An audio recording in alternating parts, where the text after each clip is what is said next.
लीला रस रचोंदा। वृंदावन में गुरु चरोंदा कन लीला रस रचोंदा। वृंदावन में गुरु चरोंदा कन लीला रस रचोंदा। ताड़े बोट्यों लगा छेला मारंदा कन प्यारी बांसुरी बजोंदा। ताड़े लग दो भलो लगा दो कन्हैया तेरू बांसुरी बजाओ हे भलो लग दो।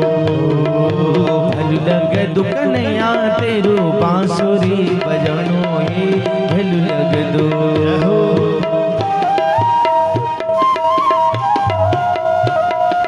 कृष्ण कन्हैया लाल की।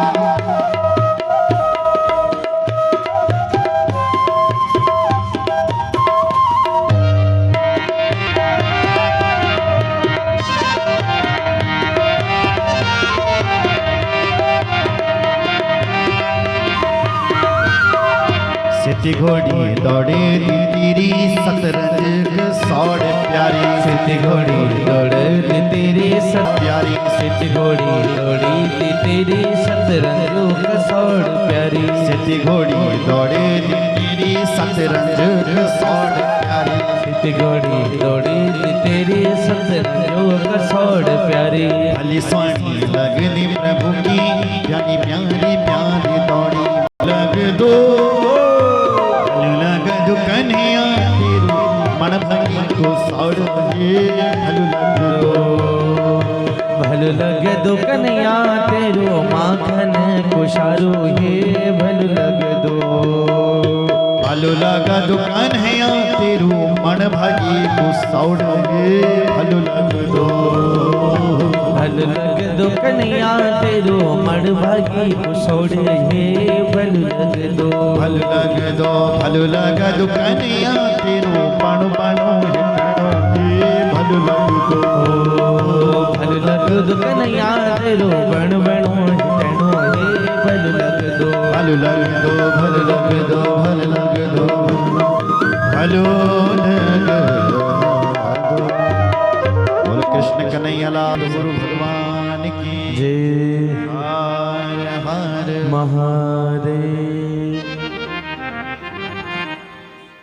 की जय। भगवान की जय हो। शंकर भगवान की जय। बोलो भागवत भगवान की जय। हर हर महादेव। इन्हीं ध्रुव जी के वंश में आगे महाराज अंग का जन्म हुआ है। अंग तो बड़े ही धर्मात्मा थे, पर लेकिन उनका कोई संतान नहीं हुई। राजा कौन बनेगा तो उसी के ही पुत्र को, अंग के पुत्र बैन को राजा बना दिया। जैसे ही बैन राजा बना तो लोगों से कहता है देखो भाई, जितनी भी दुनिया में भागवत की कथा हो रही है सब बंद करो। जितने भी ब्राह्मण हैं सब पूजा पाठ बंद करो। यदि किसी ने पूजा पाठ किया तो मारे जाओगे, और यदि करना यदि बहुत जरूरी है तो मेरा नाम का करो। पूजा करनी है तो ऐसा बोलो बैनाय नमः। हवन करना है तो मेरा नाम का करो बैनाय स्वाहा। न यष्टव्यम न दातव्यम न होतव्यम द्विजा क्वचिद इतिन्यवार यद्धर्मं वैरी घोषेण सर्वशा। ऐसी घोषणा करता है। लोगों ने समझाया महाराज आप ऐसा मत करो। विद्वानों ने समझाया संत ब्राह्मणों क्यों आप उल्टी गंगा बहा रहे हो। तब उनको डांट करके कहता है लगता है तुमने शास्त्र नहीं पढ़े। शास्त्रों में लिखा है कि जितने भी देवी देवता होते हैं वो राजा के अंग अंग में जाकर के वास करते हैं। देहे भवन्ति निरपते सर्वदेवमयो नृपः। सारे देवता मुझ में हैं, इसलिए मेरी पूजा पाठ करो। ब्राह्मणों को क्रोध आ गया, ऐसा अहंकार किया, ऐसा क्रोध किया कि महाराज उस बैन से ही अपनी गद्दी से धड़ामदी से नीचे गिरा और उसके प्राण गोविंदाय नमो। अब गति पर कौन बैठेगा फिर? तब बैन का मंथन किया गया। पहले एक काला कलूटा सा व्यक्ति पैदा हुआ, उसको अलग रख दिया। दूसरी बार जब फिर बैन का मंथन किया गया तो एक स्त्री और एक पुरुष का जन्म हो गया। बालक के हाथों में शंख चक्र पद्म के चिन्ह थे। ऋषिगण पद समझ गए कि भगवान पधारे हैं और कालांतर में भगवान का ही प्राकट्य पृथु नाम से हो गया। बोले पृथु भगवान की। उनकी पत्नी अर्ची है, लक्ष्मी स्वरूपा। पृथु भगवान ने अपनी प्रजा से कहा, तुम दुखी क्यों हो? बोले महाराज कुछ खाने के लिए नहीं है, भूख से मर रहे हैं हम लोग। बोले मेहनत करो, यदि भूख लग रही है तो कुछ खेतों में काम करो। बोले बहुत काम करते हैं पर खेत से कुछ धन उपजता ही नहीं है। तो पृथु भगवान ने वसुदेव को वो आश्वासन दिया, पृथ्वी हमारी प्रजा को अन्न प्रदान करो। पृथ्वी मैया ने नहीं सुना तो भगवान पृथु ने क्रोध कर दिया, तो पृथ्वी मैया ही गाय के रूप में प्रकट हो गए। बोले पृथ्वी मैया की जय। वसुंधरा इसका नाम था। पृथु की बेटी बनकर के पैदा हुई तो नाम इसका पड़ गया इस वसुंधरा का पृथ्वी। देवी भागवत में पृथ्वी का नाम मेदिनी है, मेदिनी, क्योंकि दो राक्षस थे मधु और कैटभ। उनके शरीर से जो खून और मांस निकला उससे ये धरती बनी, ऐसा लिखा है। मेद निकला उनका, वहां इसका नाम मेदिनी। और भागवत में वसुंधरा है, पृथु की पुत्री से ये पृथ्वी बनी। बोले पृथ्वी माता की हर हर महादेव। गौ माता के रूप में पृथ्वी प्रकट हुई। कहा कि मैं तुम्हारे सामने गाय के रूप में खड़ी हूं, मेरा दोहन कीजिए। महाराज पृथु ने उस पृथ्वी का दोहन किया और अपनी प्रजा को सुखी किया। एक दिन सनत कुमार ऋषि इनके घर में आए और जैसे ही पृथु भगवान ने देखा कि सनत कुमार जी मेरे घर में आ रहे हो, चारों वेद आ गए। उनके चरणों में जाकर के प्रणाम कर करके कहते हैं भगवान। पृथु कहता है महाराज आज मेरा घर पावन हो गया है कि मेरे घर में संत आ गए हैं, ब्राह्मण आ गए हैं। क्योंकि जिस घर में संत और ब्राह्मण नहीं जाते हैं वो घर कैसा है? ब्यालालय द्रुमावेक्ते परिक्ताखिल संपदा यद गृहस्थीर्थ पादिया पादा तीर्थ विवर्जिता। ब्यालालय द्रुमावेक्ते, जय का घर मां बलना संत और ब्राह्मण न्योदा। जो कभी संत और ब्राह्मणों को अपने घर में नहीं बुलाता उसका घर कैसा है? बोले ब्यालालय द्रुमावेक्ते। जैसे फलों से लदा हुआ पेड़ तो है सुंदर आम का, पर क्या करें उस आम के पेड़ पर बड़े बड़े सांप रहते हैं। न तो कोई उस पेड़ का फल खा सकता है, न तो उस पेड़ के नीचे कोई सो सकता है, न छाया ले सकता है। किस मतलब का है वो पेड़? उसी प्रकार किस मतलब का है वो गृहस्थी का वो घर जिस घर में संत और ब्राह्मण नहीं आते? बोले कैसा है? बोले ब्यालालय द्रुमावेक्ते, आम की पेड़ जैसा है, उसमें सांप रहते हैं। और जिस घर में संत और ब्राह्मण आते हैं वो घर कैसा है? बोले वो घर तो तीर्थ है। यद गृहस्थ तीर्थ पादिया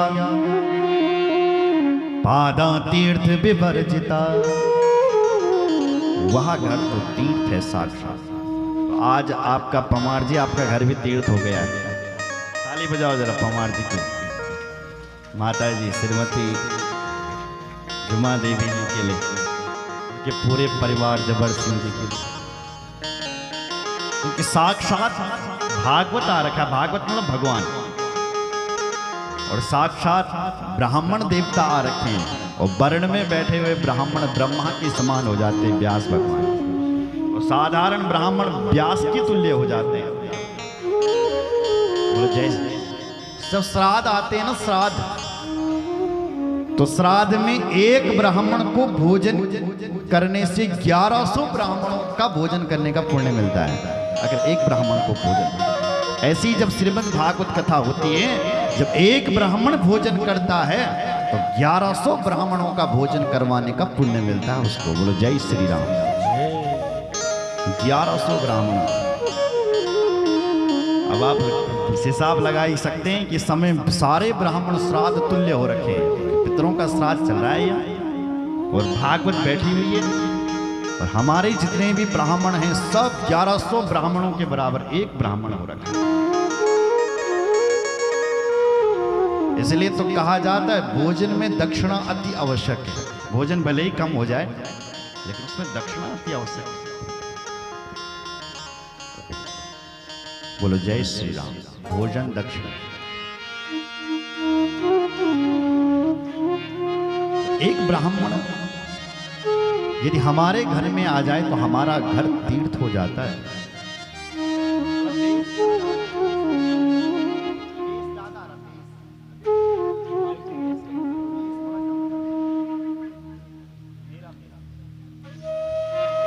बोलो रामचंद्र भगवान की जय हो, शंकर भगवान जय हो, हर हर महादेव।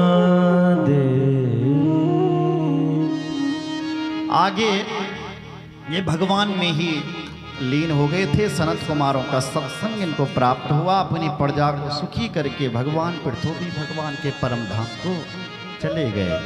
आगे इन्हीं के वंश में प्रचेता गण हुए।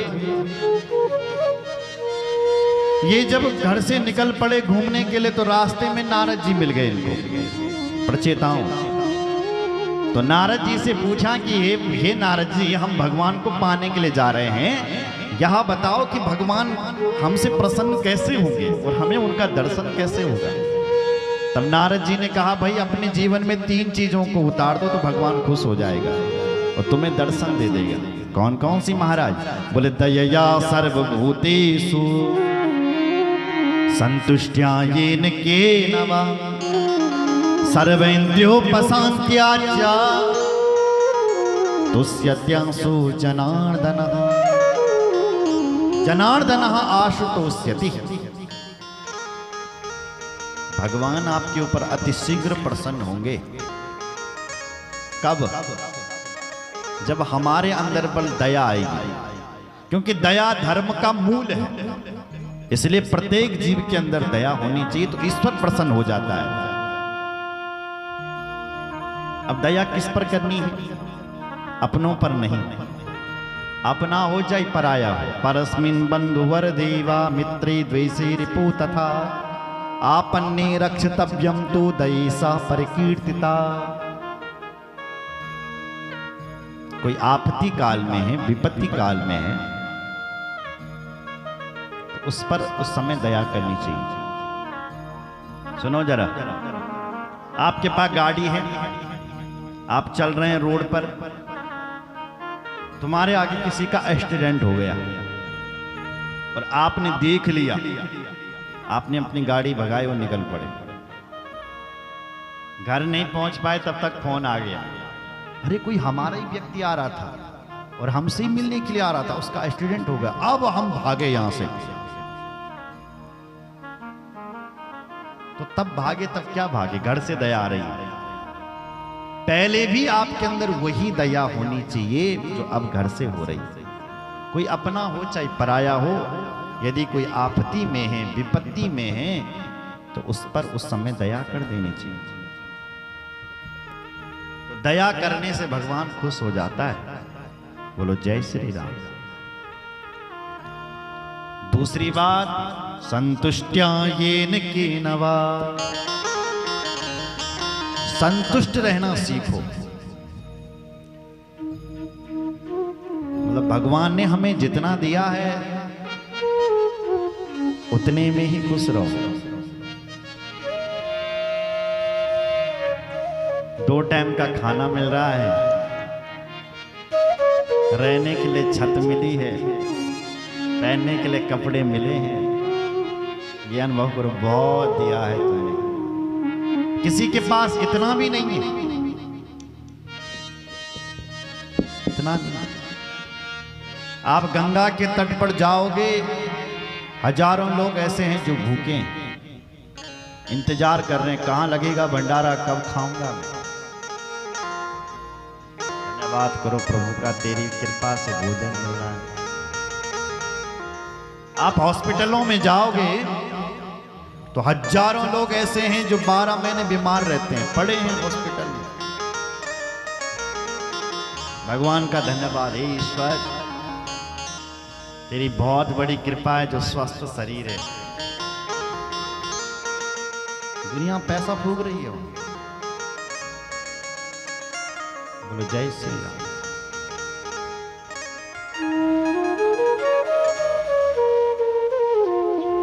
तब भी हम संतुष्ट नहीं हैं।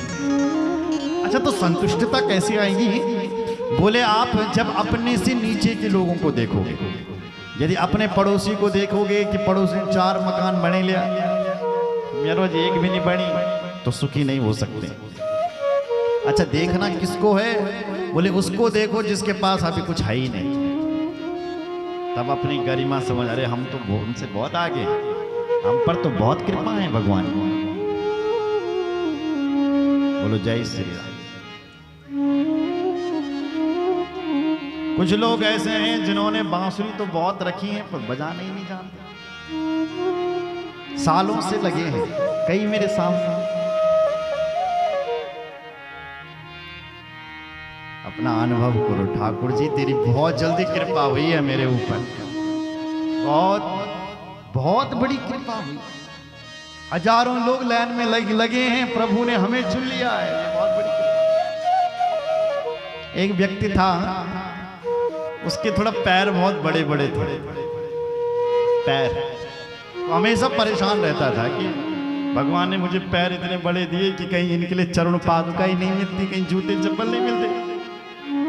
तो एक दिन दुकान में घुसा, कहीं भी दुकान, सारी दुकान छान करके मारी, कहीं भी कुछ नहीं मिला पैरों के लिए।